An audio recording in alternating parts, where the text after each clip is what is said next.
பம்மலில் மருத்துவ மற்றும் நகர்ப்புற நலவாழ்வு மையத்தை காணொலி காட்சி மூலமாக முதலமைச்சர் ஸ்டாலின் திறந்து வைத்து வாழ்த்து தெரிவித்தார். சென்னையை அடுத்த தாம்பரம் மாநகராட்சி பம்மல் 1வது மண்டலம் 8வது வார்டு அம்பேத்கர் நகர் பகுதி மற்றும் 12வது வார்டு ஈஸ்வரி நகர் பகுதியில் பொதுமக்கள் மருத்துவ வசதிக்காக பல்லாவரம் சட்டமன்ற தொகுதி மேம்பாட்டு நிதியிலிருந்து 55 லட்சம் ரூபாய் மதிப்பீட்டில் நகர்ப்புற நலவாழ்வு மைய கட்டிடம் அமைக்கப்பட்டது. தமிழகத்தில் பல்வேறு நலவாழ்வு மையங்களை தமிழக முதலமைச்சர் ஸ்டாலின் அவர்கள் திறந்து வைத்து வரும் நிலையில் பம்மலில் 2 நகர்ப்புற நலவாழ்வு மையங்களை காணொலி காட்சி மூலமாக திறந்து வைத்தார்.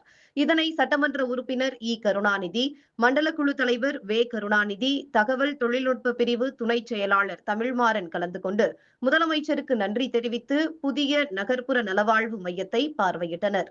இதில் செயற்பொறியாளர் சத்தியசீலன், பணி மேற்பார்வையாளர் நரேன் உட்பட அரசு அலுவலர்கள் மற்றும் திமுக நிர்வாகிகள், பொதுமக்கள் ஏராளமானோர் கலந்து கொண்டனர்.